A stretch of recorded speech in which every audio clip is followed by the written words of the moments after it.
So are you still meeting with the group of, I think it was professors you were meeting with at one point, right? The core of them was a group of retired SDSU professors, and then there was a few other people that were, had kind of joined that would just got interested in some of our topics of discussion and would Mm. start sitting in. What programs were they teaching? Do you know? My favorite one was a guy named Minas, and he taught Shakespeare. Oh. And then one of the other guys, he didn't teach at SDSU, but he taught programming. So he and I would always Mm. have fun talks. We had a funny talk about people cheating in his class and tech. Like, it's encouraged to cheat. Yeah. And in fact, I back in the, one of the times I was managing at a place, I brought in a young guy and sat him down in front of a computer, and I told him flat out, I was like, listen, unlike maybe school where you're discouraged from cheating, I said, feel free to use Google. In fact, I had told him in beforehand, like, feel free to bring any books you need, Yeah. use Google, call your friends, call up some company in Pakistan and tell them to do this, for you. I don't care. Just get the answers, get it done. Yeah, I had an interesting experience with cheating in college in a software class. I think it was C. We were learning. Yeah, it was C. And I was always at the top of the class because I'd already been doing programming on the job. And so I sort of had an edge on everybody. But I remember being in this class learning C, and I was writing a game, and it was stated to us in the very beginning that there was like what would they call it? No leniencies for cheating, and if anybody was found out to be cheating, they'd have to take the thing over again. Well, somebody had cheated on my code. They basically robbed my code and then presented it as their own. And so the agreement was that both parties, or all parties involved, would have to rewrite or do another project.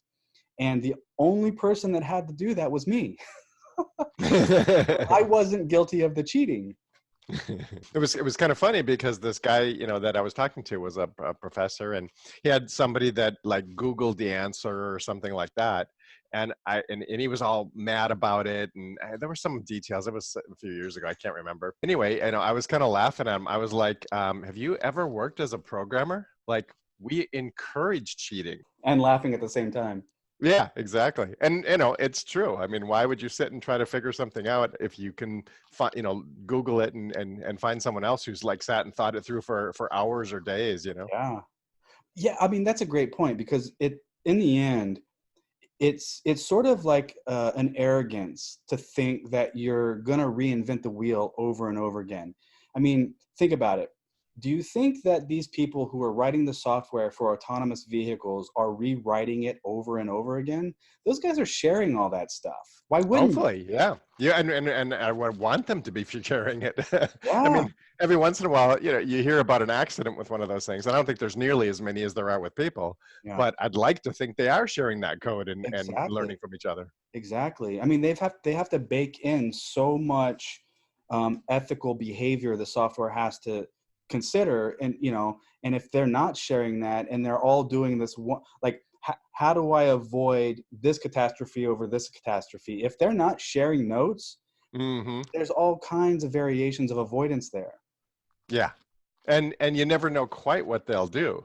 Right. That's one of the things that I worry about with some of the AI that I read about them baking into that. It's Uh-huh. like if you know how it's making its decisions, you can know how to deal with it. But Yeah. if you see one of them coming at you and the situation is developing, you go, oh, I better go this way because I know it's going to do this. But when you don't Right. know how it's making its decisions, it's like, well, no matter what I do, it might run over me. The AI thing doesn't frighten me as much as I think that people like Elon Musk are hyping it. I think that and then, like, are you familiar with Ray Kurzweil? I've heard the name.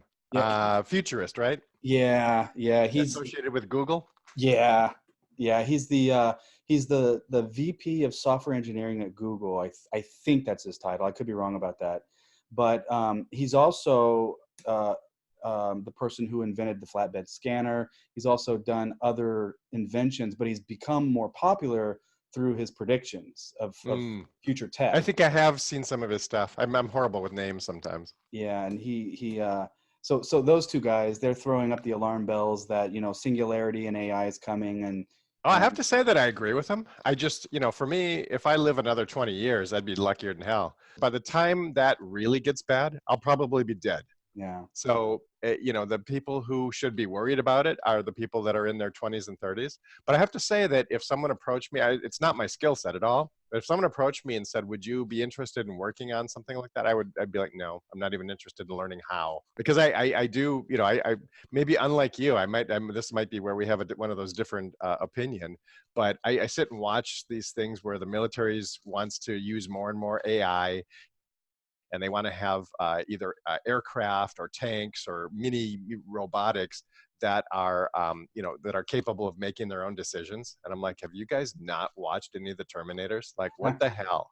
It's fascinating how you can write software that will allow a robot or something that moves in physical space to be autonomous. So, like for instance, I saw a Boston Dynamics video where it showed these two robots that they have, and they're quadrupeds. They're not, yeah, quadrupeds. So they walk like dogs, right?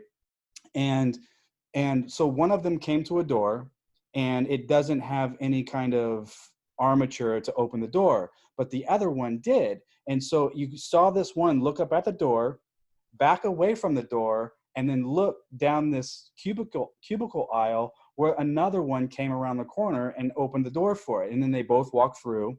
But what that showed me was that they had some kind of communication mechanism between the two, because the one found a barrier he couldn't pass.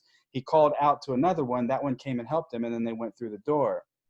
But it's that element of autonomy that interests me in robotics, and I think that with regards to being able to do that, you have to have a certain level of machine learning baked into the software. Hmm. Otherwise it's just going to be bumping up against shit all the time.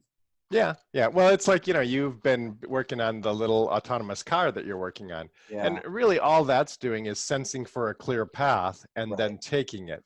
Yeah, That level doesn't bother me. But when you start giving these things weapons and then they start thinking for themselves and using, like, neural network type of processes to figure out their answers, yeah, that starts to concern me. yeah. And in this case, they're coordinating. I don't have any concerns. Like, if you used some, various recognition. So we say, okay, we're going to be in a war. We're going to identify their uniforms and their equipment, Mm, and then we decide how we're going to program it to destroy it or disable it or whatever. That doesn't bother me at all.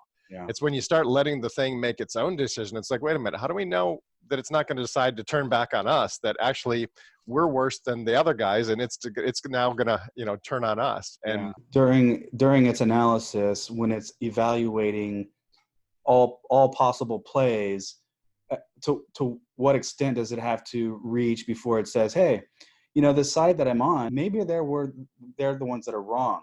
yeah, or maybe if I just kill everybody on the side that I'm on, there won't be any more war. So then I'll have won faster. Right. Right. You just don't know how it's going to decide. Yeah, I did also see though recently that the military's interest, at least currently, and as it's publicized, is only interested in these robots for mule type purposes. So they would carry gear into the field and mule that around. And the problem is like there's a lot of different programs, like DARPA's doing stuff and Yeah, each of the branches is doing their own stuff. And let's face it, because those programs are secret in a lot of cases, we don't even know who's programming or how they're doing it. yeah. It's going to be after the fact. And that's why I don't worry about it. I can sit and have a philosophical conversation about it. But bottom line is, we're not going to do a thing to stop it. That's the next evolution in technology for us, really. Yeah. And I've thought about this, amount here and there. I'll get in a philosophical mood about it and sit and think about it. And it's like, even if the United States said, we're not going to go that direction, other countries who will end up against us would, Yeah. and then we would be behind in the race. So that, essentially our leaders, they're not going to go, oh, we could have these really cool weapons, but we're not going to build them. They're going to build them just to Oh, keep up. So start learning how to kill Terminators, because it, Yeah. I'm just gonna build myself a bunch of really small Terminators that I can coordinate and have a swarm. There's a Japanese company named Skynet, I think, and they actually do research in like AI or something like that. It's inevitable. There's nothing that anybody's going to be able to do to stop it. I mean, look, Elon Musk put up a pretty good fight for a little while, and haven't heard much from him. You know, He talks about it every once in a while, but I think I was just watching something on YouTube yesterday or day before, where he was basically saying the same thing we are. There's no stopping it. I mean, they're teaching it in college now. I mean, AI is a part of the coursework. There's this guy I follow on Instagram. It's his handle is Boston Dynamics fan, and he does some prototype rendering, 3D rendering of robots. And man, this guy's imagination is vivid. These robots look amazing. I mean, I the day that these things now these actually do resemble a Terminator. Actually, more Oh, really? futuristic. Oh yeah. I mean, Terminator looks like it's sort of like a beta model compared to these guys rendering. Well, I guess, it was made in the 80s. In terms of the scout vehicle I've been doing, um, the thing that I sort of wanted to get into doing that for was it gets me into electronics and exploring that arena, but also based on conversations that we had when we were doing tactics, and I'm almost there with it. You can send this thing into a space and it'll move through the space on its own. And while it won't remember anything, it will at least give you the ability to watch its movement on a remote screen. And then from the camera, have like 3D mapping software, which is available now, Yep. and face and body recognition, which I was even using a couple of years ago when I was bounty hunting, Yeah. to recognize who I was looking for. Uh-huh. It would be super easy to make, especially with that technology, something really inexpensive that you could send in front of a team and give them an idea of what they're going into.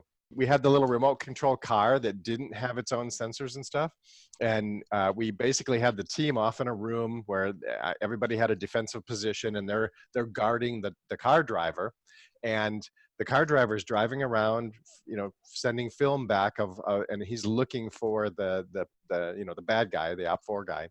And one of the op4 guys was a guy that's been training, in this the same system for 25 years now, on and off. And so he waits for the little car to come by. He sees it coming, and he, kind of pie slices it so it can't see him yet, and waits until it gets in a place where it goes right by him, and he was out of the camera range. And he just steps around behind it and moves up right outside the room where we were all staged. So we come out thinking we're safe, and everybody had kind of let their guard down because they think they're safe, and shoots, half the team up. Yeah. And it was like, oops. And and that's how just like debugging an app, once you have it done, you got to do the same thing. It's like, let's use it the way we think you would use it. And then for the op4 guys, you have them trying to defeat it, right? Yeah. And once you get the things so that they can't defeat it anymore, and it's like, okay, then it's ready to put a prototype out with a team that's willing to take it to the next level. Yeah, that's a good point. I was also considering some of that in putting plans together, because I'm trying to use Scrum Agile to actually track my progress with this as well on a Scrum board and that sort of thing.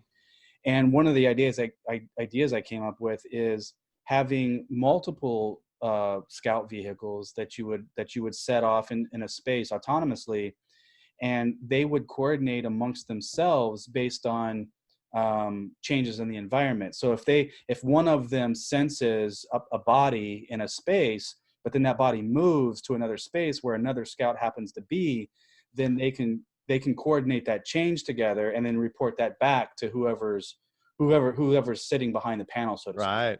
Well, that's a really cool idea. And then you could get into, as long as there's no hostages involved, Yeah, you right. could actually use those things to drive your subject around to where you wanted them.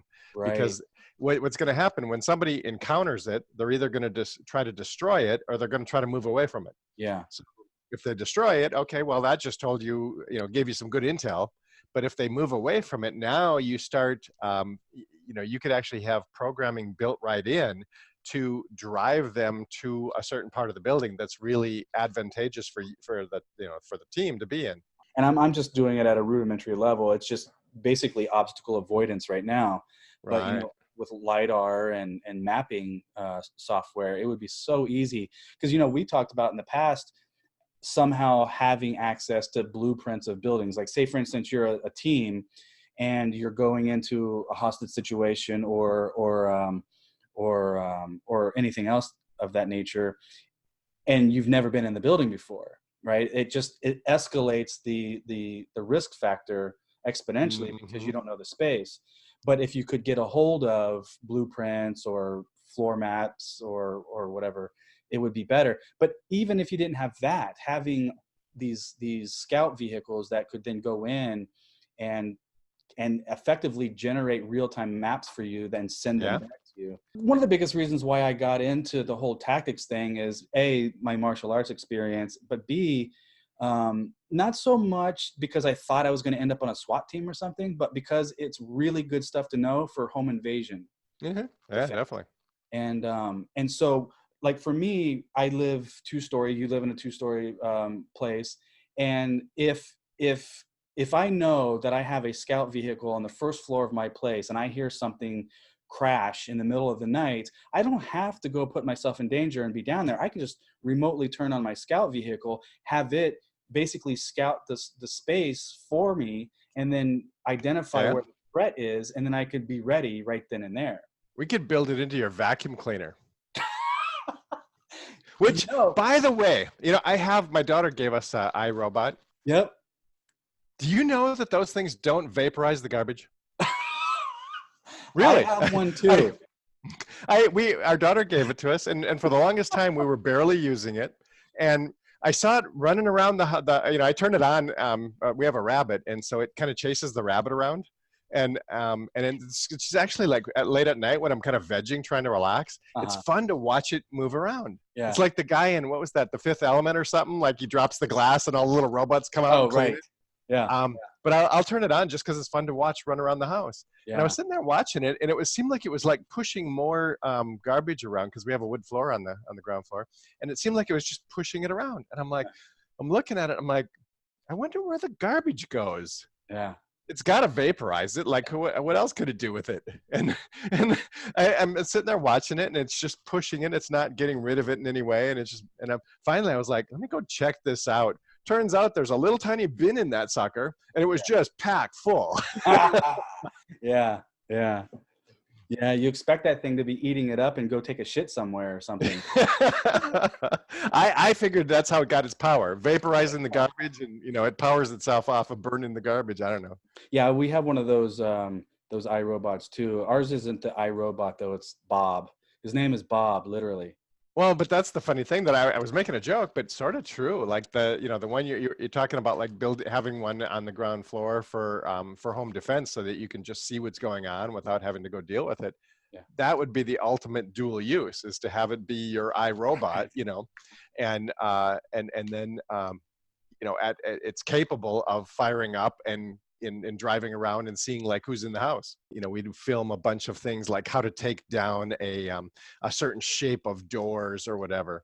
You know, how do you solve that problem without getting anybody shot? Uh-huh. And I would take the film and you know, we would like run it like 15 or 20 times, and then I'd come and cut it up and post it. And Yeah. but it can be, that was a lot of work because, you know, we're over filming and then trying to cut down to a minute or two, you know, something that Yeah. won't bore people.